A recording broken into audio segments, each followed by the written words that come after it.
Saudara,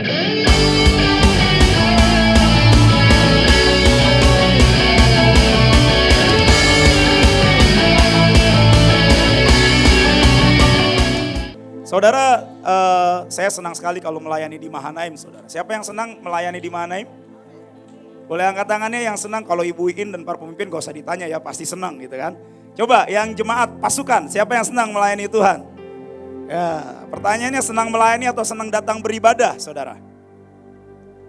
Dua-duanya ya. Amin. Kenapa saya bilang saya senang melayani di Mahanaim, saudara?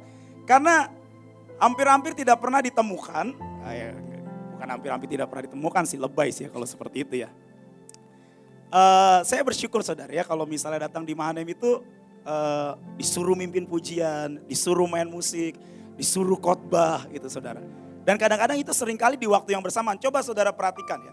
Bisa saudara perhatikan gitu misalnya lagi MOG jadwal mimpin pujian ya. Biasanya saudara, ini hari ini saya mimpin pujian, saya khotbah juga, puji Tuhan. Makanya saya senang. Tapi biasanya seringkali yang di depan kita, pemimpin-pemimpin kita, pendahulu kita, itu sudah memberikan contoh saudara. Saudara kalau misalnya saudara tahu, kalau misalnya pujian penyembahan di Mahanaim itu sudah mulai sinking. Saudara tahu ya sinking, bukan sinting ya saudara ya.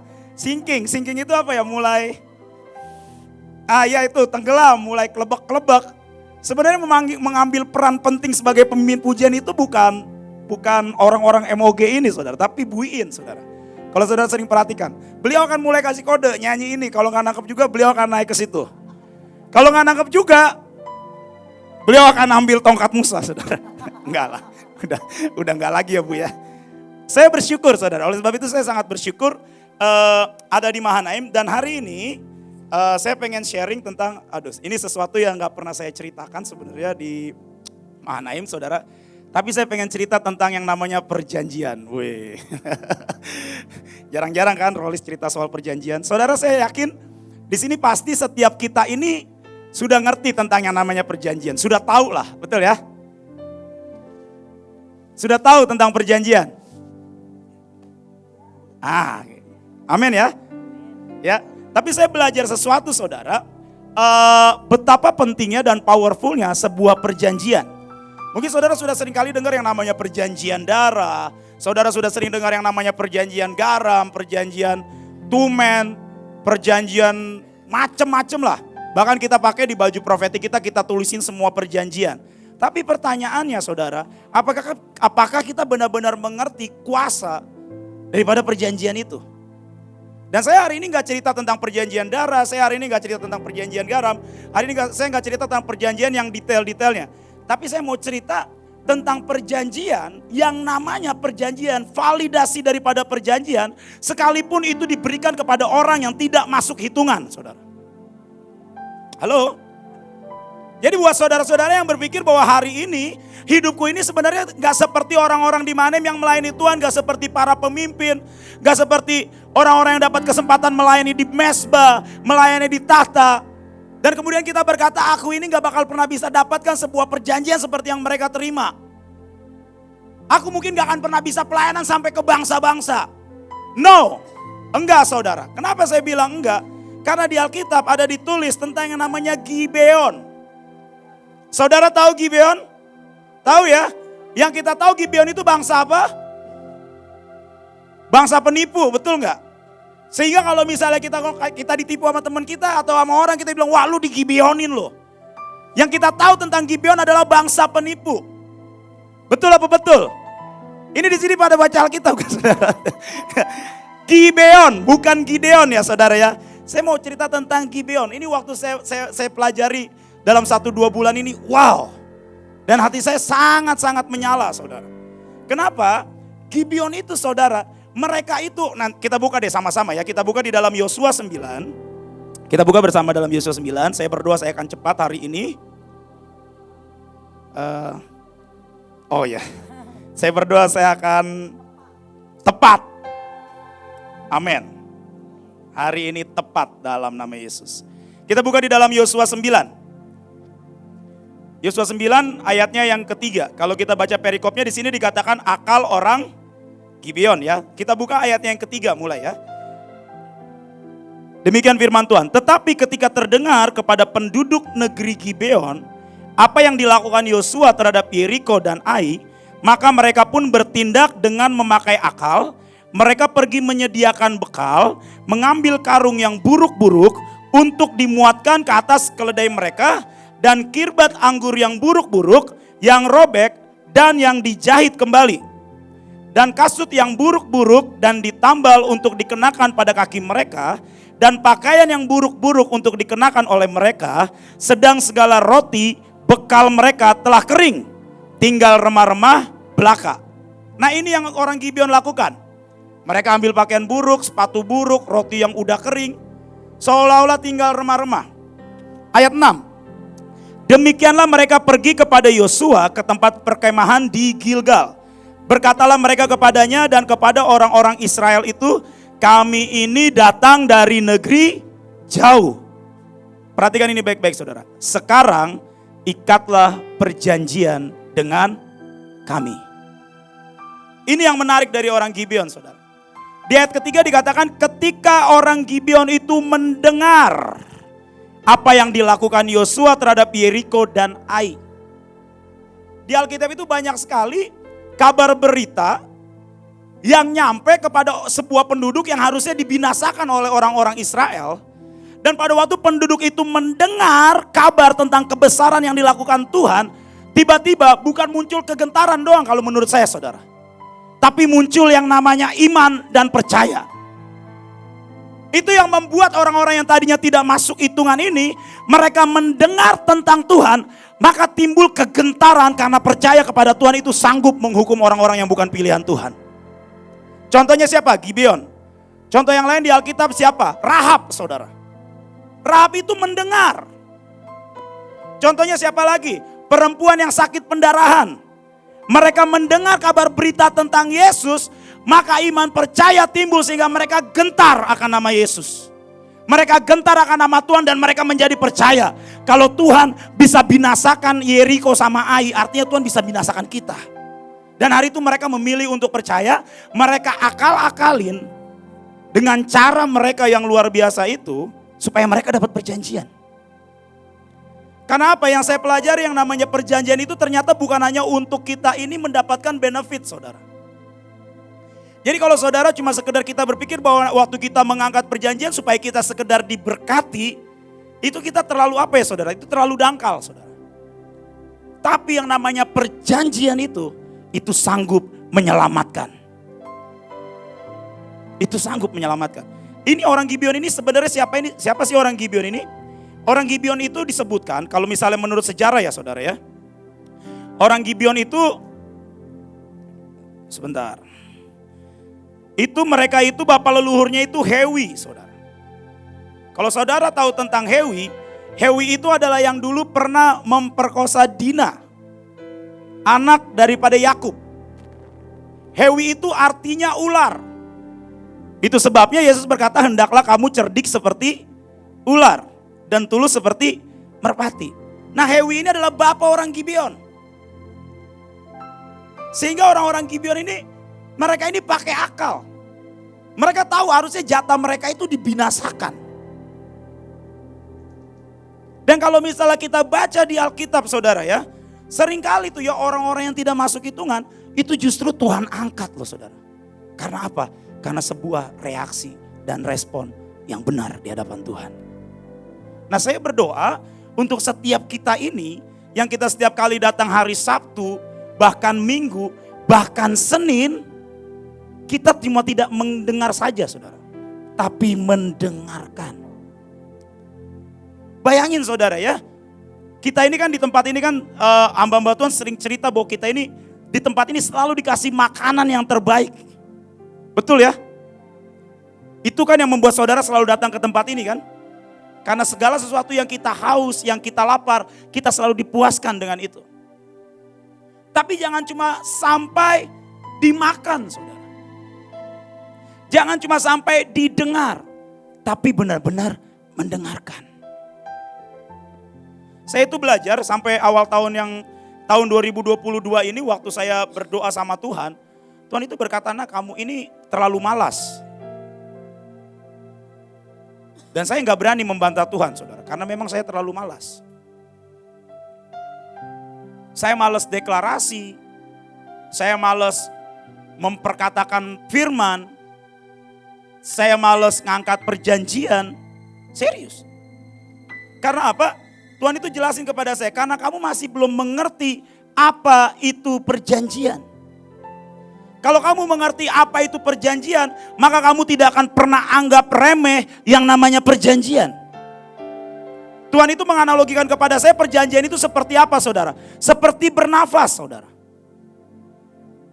Kalau kamu menganggap perjanjian itu penting buat hidupmu dan seperti nafas, coba bayangkan kalau kamu tidak nafas selama 1 menit. Jadi perjanjian itu bukan cuma sekedar makan nasi, saudara. Kalau makan nasi, kita puasa 3 hari gak makan nasi, kita masih hidup, kita masih bisa survive. Tapi kalau misalnya kita menganggap perjanjian itu seperti sebuah nafas dalam hidup kita, maka itu akan menyelamatkan hidup kita. Saudara bisa bayangin nih saudara ya, kita ini ngangkat perjanjian seringkali setiap kali doa, yang kita ikatkan di tangan, yang kita kenakan di pakaian, yang kita kalungkan di leher, yang kita ikatkan sebagai gelang perjanjian gitu kan. I'm with you heart and soul.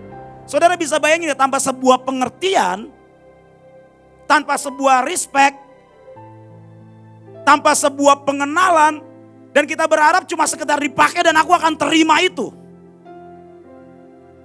Enggak saudara. Pernah gak kita kalau misalnya kita mau pakai talit, ini contoh nih saya pakai talit hari ini lagi dalam sebuah ibadah, kita pakai talit karena Tuhan yang suruh, atau karena saudara lihat ibuin pakai talit? Halo? Saudara bangkit berdiri waktu memuji Tuhan, karena engkau tahu Tuhan Allah hadir sebagai Tuhan yang agung, yang besar, maka engkau menghormati berdiri, atau karena engkau disuruh bangkit berdiri? Begitu lagu hormat bagi Allah Bapa, itu auto gerakan hormat. Karena yang lainnya hormat, takut kalau misalnya saya nggak hormat, saya dihukum. Atau karena sebuah pengertian bahwa Tuhan Allah sedang hadir dan berjalan di tengah-tengah kita. Halo? Saudara nangkap ya sampai saat ini ya saudara ya. Saya juga sedang belajar saudara. Waktu saya baca tentang Gibeon ini, wow. Saya langsung aja saudara ya. Nah, apa sih dari dampak perjanjian yang kalau kita benar-benar pahami dan kita mengerti, saudara? Ini menarik. Yang pertama coba kita buka di dalam Yosua 10 ayat 12. Yosua 10 ayat 12. Lalu Yosua berbicara kepada Tuhan pada hari Tuhan menyerahkan orang Amori itu ke tangan orang Israel. Ia berkata di hadapan orang Israel, matahari berhentilah di atas Gibeon. Nah saudara, kalau saudara berpikir waktu itu Yosua berkata matahari berhentilah di atas Gibeon, itu karena iseng atau karena ada sesuatu yang diwahyukan oleh Tuhan kepada Yosua? Saya yakin segala sesuatu yang ditulis di Alkitab itu tidak pernah meaningless saudara. Saya yakin pada waktu Yosua berkata matahari berhentilah di atas Gibeon, artinya Tuhan sedang berkata apa? Karena sebuah dasar perjanjian yang diikatkan antara orang Israel, Yosua, Tuhan dengan Gibeon, itu membuat Gibeon terpilih, saudara. Itu yang membuat Gibeon terpilih. Sekalipun tadinya Gibeon ini adalah bangsa yang tidak masuk hitungan. Saya mau cerita tentang hidup saya, saudara ya. Saya nggak mau cerita tentang hidup orang lain. Kayak saya kemarin beberapa waktu lalu saya ditegur, lu kalau misalnya kasih kesaksian tentang diri lu, jangan puji-puji orang lain. Oh ya benar juga. Saya bilang benar juga. Apalagi ini di sidang ilahi, apalagi ini di hadapan tahta Tuhan. Biar jadi seperti yang Tuhan katakan. Jadi waktu itu, kenapa saya bilang perjanjian itu membuat Gibeon terpilih, dan itu membuat kita terpilih, saudara. Kalau kita ngerti yang namanya perjanjian. Saya kemarin itu memetakan hidup saya, keluarga saya, saudara. Gak tahu nih abang saya pernah petakan itu apa enggak ya, Holmes ya. Saya berdoa nanti dipetakan juga. Jadi kalau misalnya saya punya bapak, saya punya mama. Ya iyalah ya, kita pasti punya bapak, punya mama ya. Saya punya bapak, saya punya mama, saudara. Dan waktu saya petakan dari bapak saya, dari buyut saya, opung-opung saya yang di atas, itu gak ada satupun anak Tuhan, saudara. Gak ada. Kalau Miel ya, Miel dengan Elion kan kalau ngeliat di atasnya aja Pak Joshua, jenderal nih.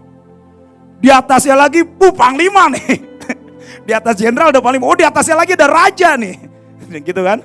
Atasnya raja, ada raja nih, mbahnya nih, Ngkong Yusak gitu kan. Di atasnya lagi, ada lagi. Raja yang mengatasi segala raja-raja di dunia. Di atasnya lagi raja segala raja, Tuhan Yesus. Nah begitu saya lihat dari keluarga bapak saya, kalau kata orang Batak bilang tuh amago yamang, saudara. Ya bapakku. Gak ada satupun. Bahkan saya punya om, saya sebutnya bapak tua, abang dari bapak saya. Dari sejak bapak saya merantau ke Jakarta, umur 22 tahun bapak saya merantau ke Jakarta. Sampai kemarin bapak saya terakhir pulang, sekian puluh tahun kemudian ketemu sama bapak tua saya di kampung. Itu kerjaannya tiap hari minum tuak. Setiap hari. Sampai bilang sama bapak saya, Pak gak mati-mati tuh bapak tua. Sampai bilang, enggak Lis. Wih mantap juga nih tuak nih. Enggak. Itu dari keluarga bapak saya. Nah dari keluarga mama saya petakan saudara ya. Saya petakan dari keluarga mama saya, itu isinya orang-orang murtad. Iya, ibu baru tahu kan ya bu ya. Kawin cerai. Sepupu-sepupu saya itu ada yang apa? Ada yang pindah agama. Jadi mualaf. Kemarin waktu ketemu gitu ya pertemuan keluarga 2 tahun atau 3 tahun yang lalu saya lupa. Dengan bangganya dia gitu datang. Woi Lis tuh apa kabar? Pakai hijab. Bangga banget kayaknya pakai. Gak ada yang benar saudara. Sakit penyakit. Saya lihat dari keluarga mama saya, dari keluarga bapak saya kok gak ada yang benar ya Tuhan. Tapi akhirnya sampai kepada bapak saya, sampai kepada mama saya, mereka ketemu Tuhan. Dan waktu mereka ketemu Tuhan, mereka menikah. Dan waktu mereka menikah, lahirlah 3 orang anak. Ada kakak saya yang perempuan, hadir atau enggak saya enggak tahu. Namanya Linda, ada abang saya yang sekarang main keyboard, namanya Holmes. Dan ada yang ketiga saya, namanya Firman. Ya, saudara ya, jadi saudara kalau boleh panggil saya Firman, saudara ya. Yang ketiga lahir saya. Dan waktu bapak saya ini cerita sama saya cerita, Pak gimana sih waktu itu kita ini bisa lahir, sehingga kita ini kok ada di pelayanan. Bapak saya cerita kayak gini, Nak kamu tahu gak waktu kalian lahir cuma 1 doa bapak. Ini doa orang Batak nih kacau nih harus dipatah-patahkan nih. Tapi ada bagusnya juga. Bapak saya doa kayak gini, Tuhan aku tidak minta anakku ini kaya. Wah.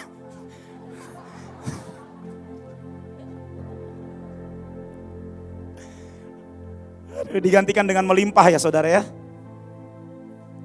Aku gak minta anakku ini kaya, aku gak minta anakku ini sukses. Saya bilang, Pak gak boleh gitu doanya dong. Tapi ada satu doanya yang luar biasa menurut saya, yang membuat perjanjian itu aktif sampai sekarang. Tapi terakhir dia berkata, Papa cuma minta Lis, supaya anak-anak Papa semuanya jadi hamba Tuhan dan melayani Tuhan.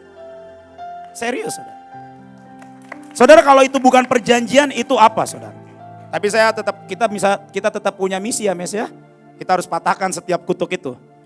Supaya kita jadi orang-orang yang kaya, merdeka. Dan kita akan memperkaya banyak bangsa. Serius saudara. Itu kuasa perjanjian membuat kami terpilih. Mungkin belum kelihatan sesuatu yang besar seperti yang lainnya. Tapi setidaknya saya tahu saya bergerak starting point saya di mana saudara. Itu yang membuat saya sangat bersyukur. Tuhan terima kasih buat janjimu yang membuat hidupku terpilih. Saya petakan lagi dari keluarga saya gak ada satupun yang bisa main musik. Termasuk bapak saya. Bapak saya itu adalah golongan EBIT GAD saudara. Kalau main gitar cuma GAD aja kuncinya. Kalau ibuin masih bisa transpose ya bu ya main keyboard ya. Kalau bapak saya kalau yang orang Batak tuh nyanyi gitu. Neteral, tumol, sian, mol, mulak tuh neteral. Udah GAD aja. Dia golongan EBIT GAD bapak saya itu. Dan saudara yang namanya perjanjian itu membuat abang saya ini bisa bermain keyboard di ruang Maha Kudus saudara. Yang bisa membawa saudara-saudara masuk ke tahta Tuhan. Perjanjian. Karena perjanjianlah yang membuat saya terpilih dari saya penabuh genderang perang. Saya dicomot sama Ibu Iin walaupun berantem dulu. Untuk apa? Menyembah di tempat Maha Kudus. Itu perjanjian. Perjanjian membuat saya terpilih. Dan hari ini saudara cek dalam hidupmu saudara. Adakah yang lebih parah dari saya? Kalau ada, ya gak apa-apa sih. Tapi pasti perjanjian itu tetap ada dalam hidupmu. Dan beresin saudara ya. Amin. Anak-anak rumah Shalom. Jangan pernah berpikir saya di rumah Shalom, saya dibuang, saya gak diperhatikan, saya gak dipedulikan. Enggak. Engkau sudah dengar tentang perjanjian di tempat ini. Yang perlu engkau lakukan adalah engkau percaya, engkau mengerti dan engkau lakukan itu. Amin. Perjanjian itu menyelamatkan saudara. Itu yang pertama. Gibeon itu sampai Yosua berkata matahari berhentilah di atas Gibeon. Dia berkata Tuhan selalulah adalah engkau atas Gibeon. Kita tahu matahari itu adalah lambang daripada Yesus sendiri. Amin. Yang kedua saudara ya. Di dalam Yosua 21 ayat yang ke-17. Ya. Nama Yosua di sini banyak disebut ya. Yosua 21 ayat 17. Firman-Nya berkata demikian. Dan dari suku Benyamin, Gideon dengan tanah-tanah penggembalaannya, Geba dengan tanah-tanah penggembalaannya. Ini maksudnya apa? Kalau saudara tahu baca di dalam Yosua 21 ini ayat 17 ini berbicara tentang Tuhan menyuruh membagikan tanah-tanah warisan untuk suku Lewi, saudara. Ini waktu Tuhan menyuruh Yosua untuk membagikan tanah-tanah warisan untuk suku Lewi. Dan dikatakan bahwa dari suku Benyamin, Gibeon dengan tanah-tanah penggembalaannya. Artinya apa saudara? Artinya perjanjian membuat kita itu dihisapkan masuk dalam golongan orang-orang yang terpilih dan dikuduskan. Itu orang Lewi saudara. Kita tahu kalau orang Lewi itu jabatannya sebagai apa? Sebagai imam. Dan karena ada sebuah perjanjian di dalam dirinya, itu yang membuat orang-orang Gibeon itu dilayakkan untuk bisa menyembah masuk ke dalam ruang Maha Kudus. Halo? Jadi saudara gak punya urusan saudara ya. Gak punya alasan kita ini gak bisa nyembah di tempat Maha Kudus. Karena kalau kita mengerti tentang perjanjian, itu adalah jatah dan bagian kita. Dan itu adalah kehormatan. Cuma kan siapa nih pertanyaannya? Siapa yang mau dan siapa yang berani untuk datang masuk ke tempat Maha Kudus? Saya yakin sebagian besar daripada para pelayan pun gak berani. Termasuk saya. Saya itu dulu punya kepengecutan saudara. Kalau udah urusan masuk ruang Maha Kudus, saya gak bilang kami lah. Saya akan serahkan, ayo le. Kenapa? Karena gak ngerti tentang perjanjian. Tidak berani mengambil sebuah resiko karena gak ngerti tentang sebuah yang namanya perjanjian. Bahwa perjanjian itu yang membuat kita ini dihisapkan masuk ke dalam bagian warisan untuk orang-orang kudus. Yang dikuduskan. Yang dilayakkan. Dari yang gak layak. Coba saya tanya di sini saudara ya. Kalau misalnya saudara ya, saya tuh ngelihat gitu ya. Anak-anak itu ya termasuk ya kita lah. Tapi saya melihat sebagian besar itu kita kan punya di MOG itu kita punya anak-anak pemuritan, pemimpin pujian gitu kan ya. Itu kalau nggak ada pemimpin, dahsyatnya bukan main. Saktinya bukan main saudara, beneran. Saya nggak bohong. Saya pernah datang ke saya waktu itu diundang sama sekolah, katanya suruh bicara soal pujian penyembahan, ajarin dong sekolah tentang pujian penyembahan. Tapi bukan itu poinnya. Tapi waktu saya datang ke ruang ibadah yayasan waktu itu guru-guru sedang berdoa buat satu kota atau satu pulau, saudara. Dan begitu saya masuk ternyata di situ ada banyak orang-orang MOG. Salah satunya ada Miss Karina, Miss Santi kalau saudara kenal. Dan mereka yang mimpin ibadah, mendoakan provinsi itu. Dan waktu saya buka pintu, berdiri bulu romaku saudara. Saya merinding, angker, bener-bener angker. Mereka basar, Tapi begitu saya duduk, saya nggak tahu ya. Tapi itu seringkali terjadi sih saudara ya. Begitu saya duduk, saya nggak tahu kehadiran saya apakah itu mengintimidasi mereka. Tiba-tiba suara doanya makin kecil nyanyinya. Dan kemudian buru-buru menyelesaikan doanya. Kenapa saudara? Karena seringkali kita nggak ngerti tentang perjanjian yang ada di dalam kita. Saya pernah lagi doa waktu itu jam 6 pagi di tempat ini. Saya doa nyari Tuhan selama 1 jam lebih, saya main keyboard. Waduh kok Tuhan gak hadir-hadir ya. Saya matiin keyboard saya, saudara, saya mau turun, tiba-tiba Ibu In naik sama Ibu Ruth. Gak tahu ibu ingat apa enggak. Ibu In, Lis ayo Lis nyembah lagi. Wah, nyembah lagi. Dalam hati Bu, saya udah nyari Tuhan 1 jam lebih nih. Gak ketemu-ketemu. Tapi begitu Ibu In ngajak, ayo Lis nyembah lagi. Ibu In bersujud di situ, saya main keyboard. Baru main keyboard, baru Ibu In bahasa roh. Irabasya, oh itu langsung. Kenapa saudara? Perjanjian. Kalau kita ngerti sebuah perjanjian, sepowerful itu. Jadi kita gak punya alasan untuk kita ini gak bisa. Yang bukain pintu harus orang-orang emoge. No. Dimanapun saudara berada. Makanya saya berdoa, suatu waktu nanti saudara mendapat sebuah kesempatan untuk mimpin pujian hari Senin dan hari Sabtu di tempat ini. Amin. Amin saudara. Saya tuh kemarin ngomong sama anak-anak choir gitu. Di tempat ini siapa dari kalian yang dari dasar hati kalian sangat pengen pegang mic wireless? Saya bilang. Gak ada yang angkat tangan. Saya tanya sekali lagi. Di dasar hati kalian yang paling dalam. Singer, choir. Siapa yang kalian benar-benar pengen pegang mic wireless dan mimpin pujian? Gak ada yang angkat tangan. Saya tanya sekali lagi. Baru angkat tangan saudara. Sebenarnya hatinya menginginkan. Tapi karena ketidakmengertian akan sebuah perjanjian. Itu membuat ada sebuah batas. Ada sebuah tembok yang gak pernah bisa ditembusi saudara. Padahal ini janjinya. Kalau kita ngerti sebuah kuasa daripada perjanjian. Itu membuat kita ini dihisapkan. Masuk dalam bagian orang-orang yang dikuduskan. Dikhususkan bagi Tuhan. So gak ada lagi alasan buat kita ini untuk kita ini. Yaudah tolong bukain pintu buat saya. Kalau saudara datang hari Senin, hari Sabtu, saudara beribadah di tempat ini. Engkau sudah tahu, Tuhan aku berdiri di tempat ini. Untuk aku membuka pintu surga bagi bangsaku Tuhan. Saudara udah ngerti akan hal itu. Bukan cuma sekedar datang karena harus, datang karena aku lapar. Amin.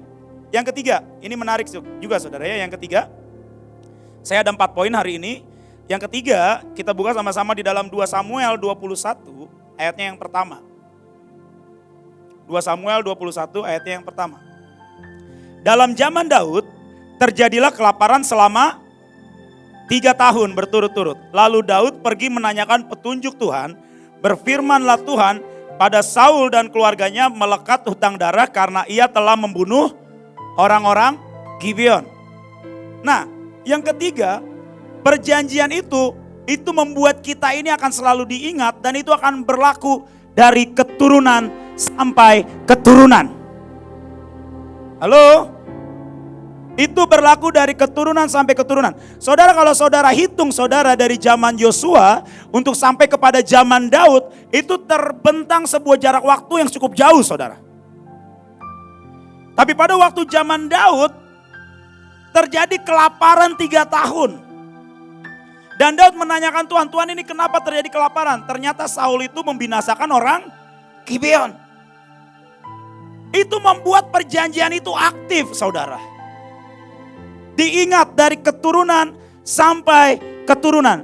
Dan itu bukan berlaku buat kita doang hari ini. Itu akan berlaku buat generasi yang akan datang saudara. Nanti berlaku buat Miel. Nanti kalau Miel punya keturunan berlaku buat keturunan. Kalau misalnya Tuhan sudah angkat ya Tuhan sudah angkat gitu. Halo? Itu berlaku dari keturunan sampai keturunan. Jadi gak ada yang bisa, kalau kita gini ya, kalau di dalam kita ada perjanjian Tuhan ya, waktu kita dicolek, Tuhan yang akan bertindak saudara. Kalau kita ngerti soal yang namanya perjanjian. Waktu kita dizolimi, Tuhan yang akan membela kita. Itu sebabnya kita gak perlu bela-bela saudara. Amin. Saya ngomong gini saya baru sadar. Waktu itu saya greget gitu kan waktu ngelihat. Saya ini diam-diam ini kalau misalnya setiap kali Mahanem diomongin saudara ya. Itu saya greget saudara. Waktu itu saya ada Roy Chandra gak di tempat ini? Oh lagi sakit. Saya tuh sama Roy Chandra habis kita syuting kita berpikir gini, kita samperin yuk. Serius. Tapi kalau kita ngerti yang namanya tentang yang namanya perjanjian, itu membuat Tuhan sendiri yang akan menjadi pembela buat hidup kita. Kita ditinggalkan manusia tapi Tuhan gak pernah meninggalkan kita saudara.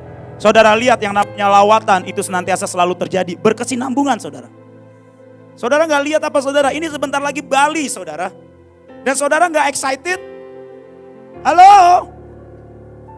Kita berdoa buat Bali hari-hari ini. Bali loh saudara. Bukan buat healing-healing kayak yang dibilang Kanita kemarin. 25.000, no. Ini saya masih belum ngelihat binarnya nih saudara. Ini Bali apa sih Pak? Bali saudara. Dan itu diberikan kepada setiap kita. Itu diberikan kepada setiap kita saudara ya.